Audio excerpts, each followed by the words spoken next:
Muy buenas tardes. Bienvenidos hoy día jueves a Iglesia en Casa, donde comenzaremos una gran historia de la Biblia, donde Dios nos enseñará algo impresionante para nuestras vidas y tocará nuestro corazón. Así que coge apuntes, coge una Biblia y hoy estaremos juntos viendo esta nueva historia que Dios ha traído por medio de la Biblia y por medio de su Espíritu Santo. Muy buenas tardes, ya estamos en el estudio bíblico y vamos a presentar este estudio. Para mí he tenido que estar más tiempo, ha sido algo que me ha gustado investigar, así que os lo voy a compartir. Vamos a hablar de Elías y para hablar de Elías vamos a abrir nuestra Biblia en Malaquías. Es el último libro del Antiguo Testamento, capítulo 4. Y antes de leer lo que vamos a leer, voy a hacer un paréntesis y voy a indicar que Malaquías, en nuestro canon, en nuestra Biblia, es el último libro que hay en el Antiguo Testamento. Y el primer libro que hay en el Nuevo Testamento es Mateo. Y entre ese periodo de tiempo se llama silencio porque hace 400 años que Dios no habla al pueblo. Es decir, Malaquías en nuestro canon, en nuestra Biblia, es el último profeta que habla hasta Mateo.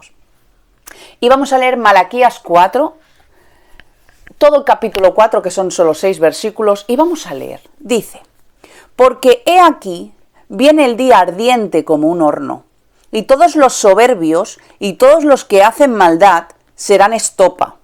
Aquel día que vendrá los abrasará, ha dicho Jehová de los ejércitos, y no les dejará ni raíz ni rama. Mas a vosotros, los que teméis mi nombre, nacerá el sol de justicia, y en sus alas traerá salvación, y saldréis y saltaréis como becerro en la manada. Hacemos un paréntesis. Aquí Dios nos habla a nosotros. A partir del 2, mas vosotros que teméis mi nombre, nacerá el sol de justicia, y en sus alas traerá salvación, y saldréis y saltaréis como becerros de la manada. Hollaréis a los malos, los cuales serán ceniza bajo las plantas de vuestros pies en el día en el que yo actúe, ha dicho Jehová de los ejércitos. Acordaos de la ley de Moisés, mi siervo, al cual encargué en Horeb ordenanzas y leyes para todo Israel. He aquí, yo os envío el profeta Elías antes que venga el día de Jehová. Yo os envío al profeta Elías antes que venga el día de Jehová. Al profeta Elías. Vamos a quedarnos con esto. Grande y terrible. Él hará volver el corazón de los padres hacia los hijos, y el corazón de los hijos los hará volver hacia los padres, no sea que yo venga y hiera la tierra con maldición. El 5 y el 6 se va a basar lo que el Espíritu Santo ha puesto en mí, lo que el Señor quiere que hablemos, y es: os envío al profeta Elías antes de que venga el día de Jehová, y él, Elías, hará volver el corazón de los padres hacia los hijos y el corazón de los hijos hacia los padres, no sea que yo venga y hiera la tierra con maldición. Dice: yo os envío a Elías. Cuando llega Jesús, efectivamente todos creemos que ese Elías es Jesús. Y vamos a ver qué pasa en la historia. Cuando llega Jesús, en el primer libro de Mateo, podemos comprobar que muchos entonces estaban esperando que se cumpliera esa profecía. ¿Y quién es Elías? ¿El profeta Elías que iba a venir? No. El profeta Elías ya había venido hacía mucho tiempo, con lo cual Elías ya había venido y no iba a volver a venir. ¿Quién es Elías? ¿Por qué dice el profeta Elías? Jesús le pregunta a Pedro, lo podemos ya contemplar en Mateo, en Juan, en Lucas, más en Mateo, que le dice Jesús a Pedro: ¿quién dicen esta gente, quién dicen que soy yo? ¿Tú qué te estás enterando? ¿Quién están diciendo que yo soy? ¿Y qué le contesta Pedro? Elías. Eso es lo que le dice Pedro a Jesús. Después, Cuando está Juan el Bautista, en la época que está Juan el Bautista, ya estaba hablando, ya estaba predicando, le preguntan, ¿tú eres el Elías que ha de venir? ¿Y qué le dice Juan el Bautista? No le da una explicación clara, le dice un no, un sí, un no, básicamente no. Y vienen a Jesús y le dicen, Jesús, Juan, tú dices que no eres Elías. ¿Y Juan el Bautista es el Elías que ha de venir? Tampoco da una respuesta clara, pero a Jesús se le entiende. Primeramente dice que no es Elías, porque realmente no lo es, porque Elías fue y ya vino, pero sí era. Es decir, que cuando leemos el capítulo de Malaquías, capítulo 4, que no nos equivoquemos, no está hablando de Jesús, está hablando de Juan el Bautista. Quiero leer, después de decir esto, quiero leer Lucas capítulo 1, versículo 17, mira lo que dice. E irá delante de él con el espíritu y el poder, ¿de quién?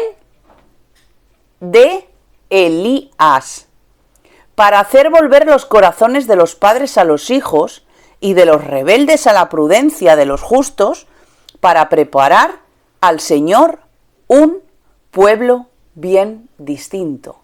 No era Elías porque Elías ya había venido, pero tenía el mismo poder que Elías, la misma unción que Elías, la unción profética que tenía Elías, la misma gloria que tenía Elías, y vino sobre Juan el Bautista. Y sobre nosotros. No solo sobre el Juan el Bautista, y sobre nosotros. Y no solo el poder sobre Jesús, sino sobre nosotros. Esto es lo que tenemos que tener claro para entender esta palabra. ¿Por qué necesitamos la unción de Elías que tenía Juan el Bautista? ¿Por qué? Y no tenemos que tener la unción de David, ni la unción de Nehemías, ni la unción de Isaías, ni de Jeremías. ¿Por qué? ¿Por qué sí que necesitamos esa unción de Elías? Vamos a ver. Realmente nosotros en este tiempo, hoy, estamos viviendo el mismo contexto que vivía la gente, ya no en el tiempo de Jesús, en el tiempo de Elías. Vivimos el mismo contexto. ¿Por qué? Había poder, hablo de entonces, el contexto que había en la época del profeta Elías es que había un poder político totalmente corrupto. Nos suena, vivimos el mismo contexto político. ¿Quién era Jezabel, que estaba en aquella época con Elías? Jezabel era la mujer del rey y ella ejercía el poder religioso sobre el pueblo. Y Jezabel era lo más malo que había bajo la tierra. Es decir, también había un poder religioso corrupto, que no era correcto. ¿Estaban los profetas de Baal engañando, enseñando falsas doctrinas al pueblo? El pueblo de Dios fue rechazado, fue acosado, fue perseguido y hubo persecución cristiana. Vivimos el mismo contexto que vivía el profeta Elías. Tenemos políticos que no saben dónde está su mano derecha y dónde está su mano izquierda, que un día dicen negro y otros días dicen blanco. Tenemos a 400.000 políticos corruptos, otros de momento no se ha dicho nada, pero otros sí. Tenemos el que dirige las religiones, que tampoco tiene muy claro dónde tiene su mano izquierda y su mano derecha. La Iglesia de Cristo, la Iglesia universal, si sufre violencia, sufre rechazo, sufre persecución. No tenemos la libertad total. A lo mejor yo sí la tengo, pero no sé desde qué parte del mundo no la tienen. Vamos a leer en Mateo, capítulo 11. Mirad qué dice. 11:12. Desde los días de Juan el Bautista hasta hoy, hasta ahora, el reino de los cielos sufre violencia y los violentos lo arrebatan. Hasta ahora el reino de los cielos sufre violencia y los violentos lo arrebatan. No está hablando de irte a la calle con un bate y dar golpes, no está hablando de esto. La violencia es dejar de decir amén en las iglesias y salir a las calles a predicar el Evangelio. La violencia es sacar la Biblia en un lugar público, hablar de la palabra de Dios y dejar de seguir la corriente de este mundo. La violencia es no dejar que se permitan de decir ciertas mentiras, ciertos engaños, ciertas estafas, ciertos pecados y tragar pecados que nosotros no estamos llamados a hacer, sino a destapar. Esto no está bien porque a Dios esto no le gusta. Eso sería ser violentos. A esta violencia se refiere la palabra, no de ir por ahí con metralletas y con golpes. No, esto no es. Está hablando de hacer lo que Dios dice. Y si le gusta a quien le guste bien y si no, pues es lo que hay. ¿Cuántos violentos hay para que arrebaten el reino de los cielos? ¿Cuántos? A veces sabemos los versículos de memoria, porque este es un versículo que sabemos de memoria, pero no lo ponemos en práctica. ¿Qué es la violencia? No, es que yo tengo que ser prudente y poner la otra mejilla. Por supuesto, es que no habla de esta violencia. Vamos a empezar a ser violentos cuando Dios dice que tenemos que serlos. El símbolo de Elías. Efectivamente, como podéis comprobar, yo no estoy hablando de la vida de Elías, porque Elías ya había muerto hacía muchos años, y muchos años antes. El símbolo que habla Mateo, que habla Lucas, que habla que habla Malaquías, está hablando de la esencia del espíritu profético, de la unción de Elías. Está hablando de ese olor que dejó el profeta Elías. Elías es el símbolo en el Nuevo Testamento de la segunda venida de Cristo, del rapto de sus hijos. Otro día podremos hablar de un estudio bíblico, ¿por qué no?, de todas estas cosas que vendrán.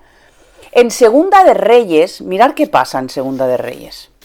Segunda de Reyes 2, versículo 11, y aconteció que yendo ellos y hablando, he aquí un carro de fuego con caballos de fuego apartó a los dos, y Elías subió al cielo en un torbellino. Después leemos en Mateo 24:40 que dice: entonces estarán dos en el campo, el uno será tomado y el otro será dejado. ¿Qué significa todo esto? Uno dice que si seguimos leyendo que uno estará en un molino y estando en el molino uno desaparecerá y el otro no. Estos versículos nos están hablando del rapto. Elías es una simbología del rapto de sus hijos, de su iglesia. Más adelante también dice que dos están durmiendo y uno se queda y el otro se va. Todos sabemos qué es el rapto. Yo me voy con el Señor. Yo quiero que llegue el rapto y yo me vaya. Yo no quiero quedarme aquí. Si tú me estás escuchando y no tienes ni idea de lo que te estoy hablando, hablo de la vida eterna. Hablo del final de los tiempos. Y al final de este estudio oraré por ti, para que tengas esa vida eterna y que no solo creas. Tienes que creer. Tienes que confesar que Jesús es el Señor y sonará la trompeta para ti y tendrás vida eterna. Y lo que está muerto, dice la Escritura, que vivirá. Y lo que está seco, dice la Escritura, que florecerá. Donde no hay nada, habrá. Así que después de acabar este estudio bíblico, voy a orar por ti, voy a hablarte unas cosas que el Señor quiere que entiendas. Elías fue quitado. Y eso representa la iglesia en los tiempos del rapto. Esto es lo que nos habla todo el libro de Tesalonicenses cuando se escriben las cartas a la iglesia de Tesalónica, habla del rapto. Así que si queremos profundizar más en este tema, otro día haremos un estudio bíblico sobre el rapto. Elías no era solo un profeta. Elías era la profecía. No fue solo un profeta que vino a hablar de parte de Dios. Lo que él vivió, lo que él experimentó, cómo él actuó, lo que él dijo, era la profecía para estos tiempos. La vida del profeta Elías era la misma profecía de lo que sucederá de esa generación hasta que llegue el momento del rapto. Es decir, que no estamos en otra época. Cuando la Biblia nos habla de la segunda venida de Cristo. La segunda venida de Cristo no es ahora. Los últimos tiempos va desde que Jesús ha ascendido a los cielos hasta que venga el rapto de su iglesia. Ese es el tiempo, cuando leamos en la palabra que hable de los últimos tiempos, no está hablando de la última década o del último año, no, está hablando desde que Jesús ha ascendido a los cielos, desde que ha resucitado, hasta la segunda venida de Cristo. En Primera de Reyes, desde el capítulo finales del 16 hasta casi Segunda de Reyes 1, hasta Primera de Reyes 19, lo que encontramos de la vida de Elías y de cómo enfrenta los problemas y la vida es exactamente lo mismo que vivimos nosotros y cómo deberíamos de enfrentar la vida. Sería buenísimo que pudierais leer Primera de Reyes a finales del capítulo 16 hasta que acabe Primera de Reyes, que es hasta el 19. Esto es lo que nosotros tendríamos que hacer. Y es bueno que podáis leer esto y daros cuenta. Ahora poco a poco vamos a desengranar qué es lo que nos encontramos ahí. Pero es bueno que podáis leer y que el Señor, y que podáis meditar lo que leéis y que el Señor os vaya hablando. No solo lo que yo digo, sino qué es lo que el Señor va trayendo en vuestra vida. En Isaías 60... dice que toda la tierra y las naciones serán llenas de oscuridad. Eso es lo que dice la palabra. En Isaías 60. Es una profecía, es un capítulo que también sería bueno que lo podamos leer, y que dice que los hijos de Dios, los escogidos, los redimidos, los que están inscritos en el libro de la vida, que sobre nosotros nacerá su luz. Eso es lo que dice la profecía de Isaías 60. Es decir, que lo mejor está por venir. Lo hemos leído en Malaquías, ahora lo estamos leyendo en Isaías. Además de todo lo que estamos hablando, vamos a ver qué cosas en la vida de Elías, qué produjo esa unción que él tenía y que hoy puede llegar a producir lo mismo en tu vida y en la mía. El punto número 1, he puesto algunos puntos, es que la unción de Elías produjo provisión sobrenatural. Y hoy, la unción de Elías sobre tu vida, sobre mi vida, sobre tu familia, va a dar la misma provisión sobrenatural. Vamos a leer Primera de Reyes 17. Hemos dicho que está casi en el final, Primera de Reyes 17, y podríamos leer bien desde el versículo 8. Esto es un capítulo que tenéis que leer en casa para poder ampliar más lo que quiero que entendáis. Es decir, en ese momento que Elías está viviendo, desde el capítulo 1 hasta el 22 del 17, se han cerrado los cielos y ha venido una gran pobreza en aquel tiempo, impresionante, una de las mayores sequías, y sequías en todos los sentidos, económico, de tierras, de todo, faltaba de todo, había una gran pobreza en toda la tierra. Y es lo mismo que nosotros estamos viviendo en este tiempo. Tenemos un problema de pobreza. Y sí que es verdad que dirás, no vivo en el tercer mundo, pero hay pobreza en todos los países, en todos los continentes hay problema económico, hay una pobreza globalizada en esta tierra. Estamos viviendo lo mismo que vivió el profeta Elías en su tiempo. ¿Nosotros qué hacemos? ¿Lloramos o actuamos bajo la unción de Elías? A pesar de haber crisis en los días de Elías, porque la había, y no tenían ayudas, y no tenían ayudas económicas ni sociales, no lo había como lo hay ahora. Elías no tuvo crisis. En medio de la crisis, él no padeció crisis. Mientras los demás tenían hambre y necesidad, si leemos el capítulo de Elías, vamos a descubrir que Elías tuvo la comida que necesitó. Elías no pasó hambre. Elías no tenía crisis. Elías, Dios suplía su necesidad. Él pedía y Dios le daba. En medio de la crisis, él no la tuvo. ¿Vamos a seguir llorando en medio de la crisis? O por mucho que la crisis se ponga dura y que haya momentos, porque van a haber momentos de bajones y momentos de estar arriba, ¿vamos a dejar que Dios nos supla? ¿Vamos a vivir en esa fe inquebrantable e inamovible? ¿Y vamos a dejar que Dios se mueva? ¿O vamos a seguir llorando? ¿O vamos a seguir dejándonos arrastrar por esta corriente? Os voy a poner un ejemplo y lo voy a sacar de un Salmos. Cuando pases por las aguas, los ríos no te anegarán. Cuando pases por el fuego, no te quemarás. Cuando pases por el valle de sombra de muerte, no pasarás mal alguno. ¿Qué más necesitamos entender? Que no importa lo que vivamos, que no importa en esta tarde lo que tú vivas. El Señor pone dentro de mi corazón, porque yo también vivo situaciones, que hay muchas personas que están pasando por el peor momento de sus vidas. Desencadenado no sé en qué, si en la economía, si en la falta de trabajo, si en las emociones, en las depresiones, en la muerte, en la enfermedad, no lo sé. Cada uno en vuestra casa sabe por qué situación está viviendo. Pero también sabemos cómo actuar.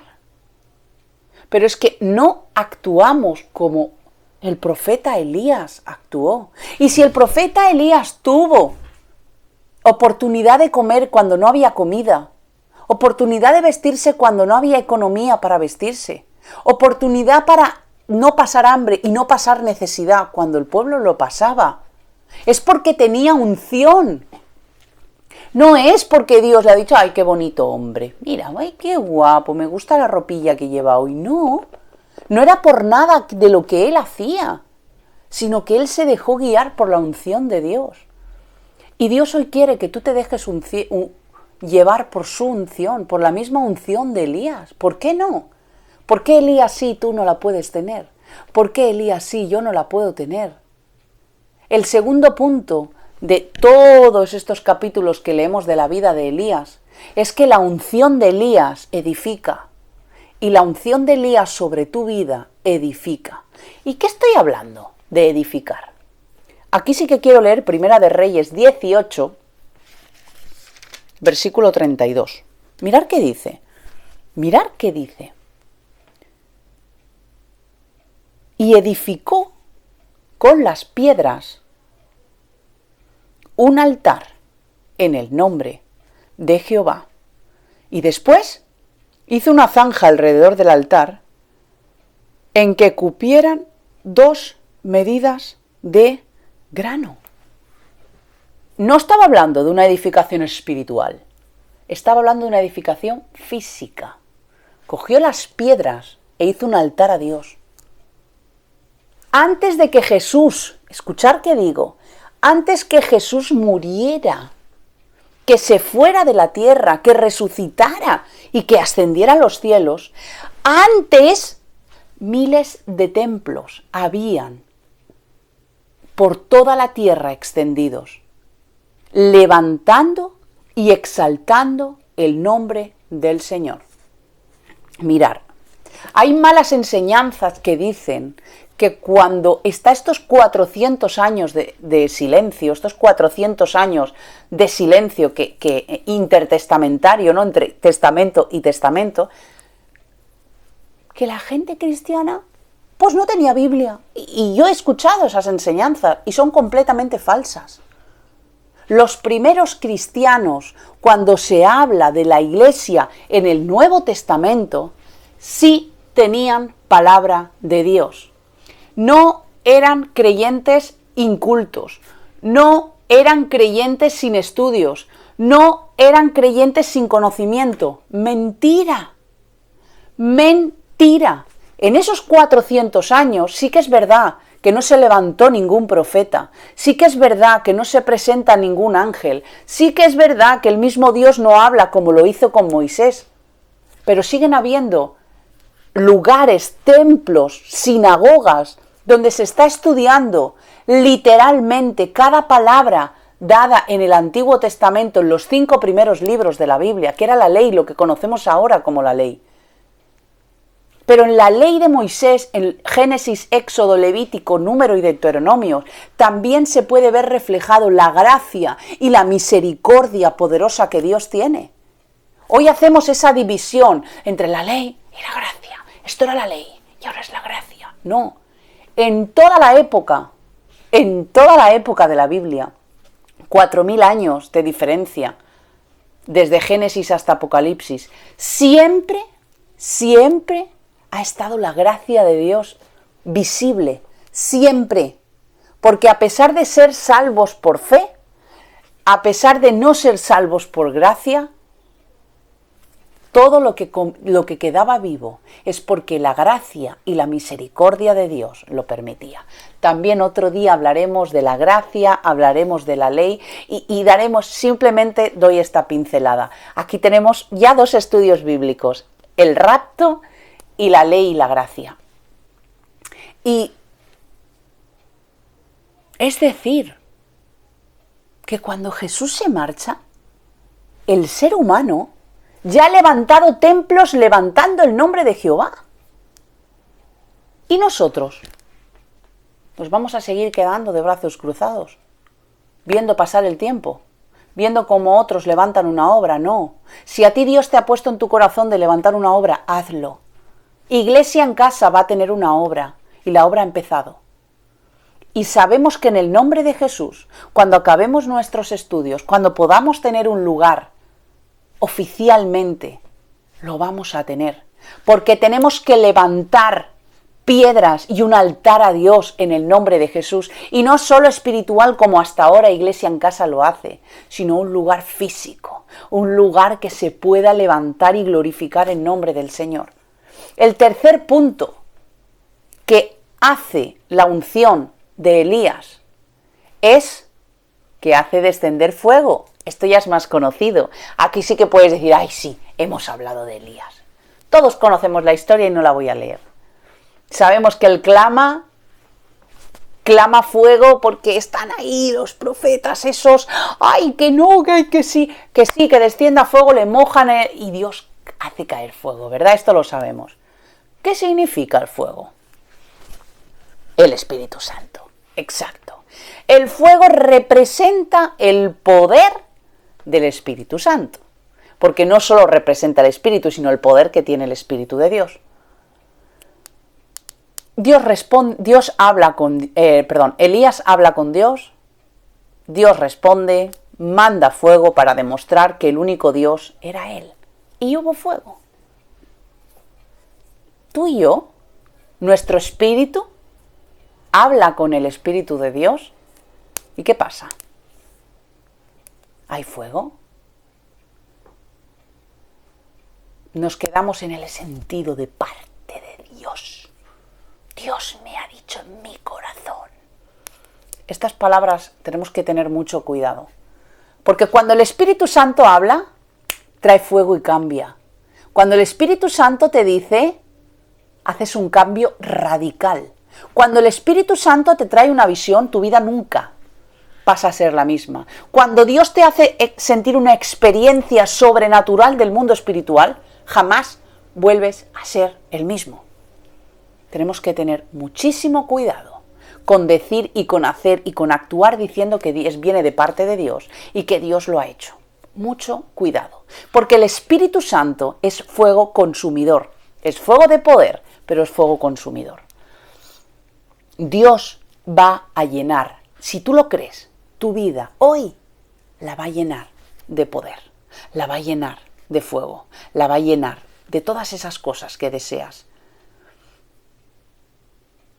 En los postreros días derramaré mi espíritu sobre tu vida, sobre tu carne, sobre tu familia, sobre tu enfermedad, sobre tu persona, sobre todo lo que tú tienes. Eso es lo que dice la Escritura, que en los postreros días derramaré mi espíritu sobre ti. Y el espíritu significa que viene fuego, que no es una mentira, que viene fuego. Es importante que lo entendamos. Es importante que podamos llegar a entender todo lo que hoy se está hablando aquí. Qué importante era la unción de Elías. Qué importante era que Juan el Bautista tuviera el espíritu, tuviera la unción que tenía Elías. Qué importante es que tú y yo podamos llegar a tener la unción de Elías y no conformarnos con la unción de Elías de nuestro hermano, y no conformarnos con la oración de nuestro pastor, y no conformarnos con la bendición de tu hermano, y no conformarnos con tantas cosas que hemos dicho tantísimas veces, sino directamente de la unción de Dios. El último punto, el cuarto punto que trae la unción de Elías, es un alcance generalizado, o si lo quieres llamar, un alcance masivo, masas. En el versículo 39 dice que gritaron que el Señor es el gran Señor y Señor. Gente, estamos hablando de Segunda de Reyes, ¿vale? El capítulo 18. Gente que adoraba a Jezabel, gente totalmente atea, gente que se dejaba llevar por las falsas doctrinas de los profetas de Baal, gente que era corrupta políticamente hablando, gente que no tenía absolutamente nada que ver con Dios, gritan que el Señor es el Señor, como una persona no creyente, como una persona que sus poros desprenden que no es creyente, de golpe, de la nada, empiezan a gritar: Dios, tú eres el Señor. Vamos a aprender también de esta enseñanza. Dios va a permitir miles y miles y miles y miles y miles y miles de situaciones a través de ti. Por eso es importante entender los desiertos, por eso es importante entender las pruebas, por eso es necesario sufrir, padecer y no entender.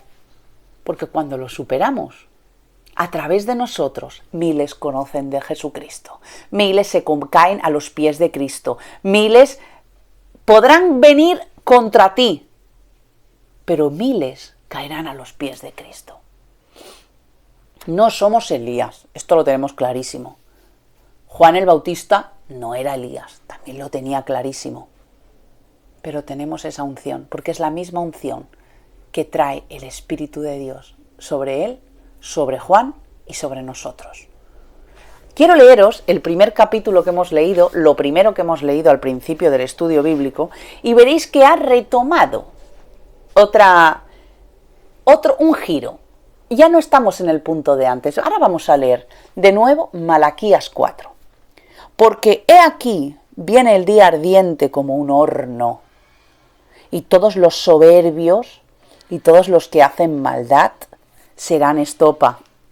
Aquel día que vendrá los abrasará enteros, ha dicho Jehová de los ejércitos, y no les dejará ni raíz ni rama. Paramos. Nada de lo que se levante en contra de ti, nada de lo que se levante en contra de Dios, ni falsas doctrinas, ni falsas iglesias, ni falsas enseñanzas, ni falsos maestros, ni mentiras, ni faltas de amor, ni burlas, ni todo lo que hoy te está haciendo daño. Nada de todo eso va a prosperar si no proviene de Dios. Llegará el momento que Dios ponga sobre tu vida la unción de Elías y queme a través del Espíritu Santo toda la maldad y que retire del camino lo que no valía. Sigamos, versículo 2. Mas a vosotros, ahora nos toca a nosotros, mas a vosotros los que teméis mi nombre, va a nacer el sol de justicia y en sus alas va a traer salvación. Y vais a salir y saltaréis como becerros de la manada. Hollaréis a los malos, los cuales serán ceniza bajo las plantas de vuestros pies en el día en que yo actúe.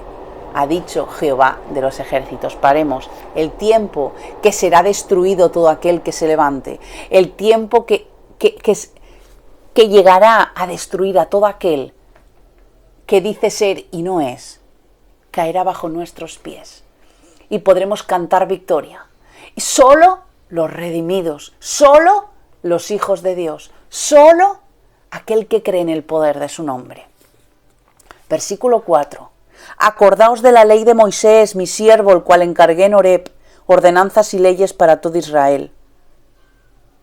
No es cosa de la ley, no es cosa de la ley, no es cosa del Antiguo Testamento los 10 mandamientos, es la ley. Y no solo los 10 mandamientos, todo lo que nos encontramos en esos libros. No es algo antiguo, es algo que ha de marcar nuestra ética moral, los 10 mandamientos. A día de hoy, los 10 mandamientos han hecho la ética moral de los juzgados, de las leyes penales. No matarás, no robarás. Pero es que hay otros términos que los que creemos en Dios, que los que creemos tener esa unción de Elías, ha de estar en nosotros. No robarás, no es no ir a coger una cartera, es no robarás dinero público, es no le quitarás dinero a los pobres, es no estafarás, es no harás cosas ilegales, no levantarás falso testimonio contra tu hermano. Eso no lo pasamos por alto también. Ese se ha apartado, no lo sigáis, no le escribas un mensaje, porque está apartado de la presencia de Dios. Cállate en el nombre de Jesús, deja que los demás actúen, clama por tu vida, escapa por tu vida, porque va a venir el sol de justicia y va a machacar a todos aquellos que podemos estar haciendo las cosas mal. Versículo 5. Yo aquí os envío al profeta Elías, antes que venga el día de Jehová, grande y terrible. Va a llegar el día que Jehová va a venir, pero mientras tanto nos manda a Elías. ¿Qué más queremos? Nos ha enviado a su Hijo único, que podía estar arriba a la mar de bien con su Padre sin haber padecido. Lo manda por ti y por mí, a morir en una cruz. Nos manda el Espíritu Santo con su poder. Nos manda esa unción que Él nos va a dar. ¿Y qué hacemos? ¿Caminar en contra de la corriente o nos dejamos arrastrar por la corriente?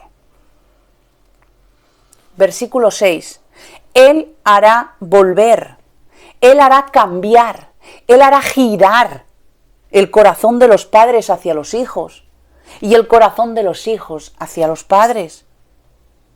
No sea que yo venga y hiera la tierra con maldición. Palabra poderosa de Dios, que no hemos de temer, que no hemos de padecer miedo, que no hemos de sufrir. Eres un hijo, una hija de Dios, gloria a Dios.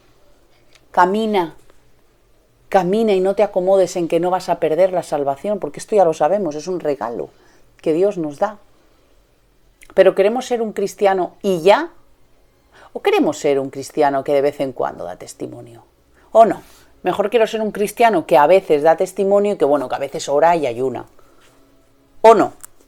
¿O queremos ser un hijo de Dios que sí, que creo, que ayuno, que oro antes de comer, y que bendigo a mis pastores y a mis líderes? Y ya con eso. Y de vez en cuando, pues paso la mano. ¿O realmente queremos ser un hijo de Dios? Porque todo detrás está muy bien, pero eso no es ser un hijo de Dios. Ser un hijo de Dios es enfrentarse a este mundo con violencia, sin temor, sin vergüenza, sin creer, ¿qué dirán de nosotros? No, eso no es ser un hijo de Dios. Un hijo de Dios es ser violentos, como hemos leído, es poder tener la unción que Elías tuvo, que tuvo Juan el Bautista, y por qué nosotros no lo podemos tener. Vamos con los pies, y vamos, muévame los pies. Si tú hoy no conoces a Cristo, vamos brincando ahí. va a llegar un día que a danzar. delante de su presencia. Su amor es quien nos sustenta. Eres Dios, eres quien resucitó a danzar. Que ahora hablo con los que no conocen del Señor. Hay un vacío que las amistades, los vínculos, Grito de victoria. todas esas chicas, no le van a poder. Analiza dentro de ti, ese vacío jamás será suplido. Porque el ser humano necesita. Da un paso al frente, haz algo diferente. Demos toda gloria a Jesús. Dios quiere hacer de ti ¡Vamos! que nada de lo que Levanta tus manos, ha quedado grita que Él es santo. Es el gran yo soy, murió en la cruz. Si tú respiras tienes que adorar, que nada te impida danzar, a danzar. Delante de su presencia, su amor es quien nos sustenta. Eres Dios, eres quien resucitó a danzar. A Dios vamos a adorar, su amor hay que celebrar. Eres Dios, eres quien resucitó a danzar.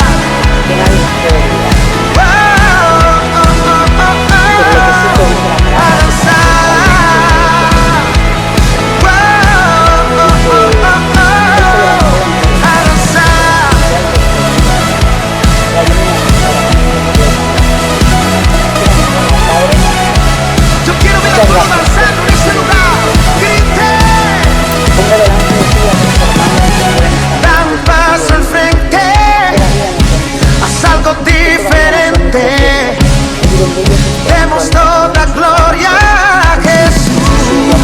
Alguien que levante las manos. que ahora traerá Levanta tus manos. esa búsqueda de ti.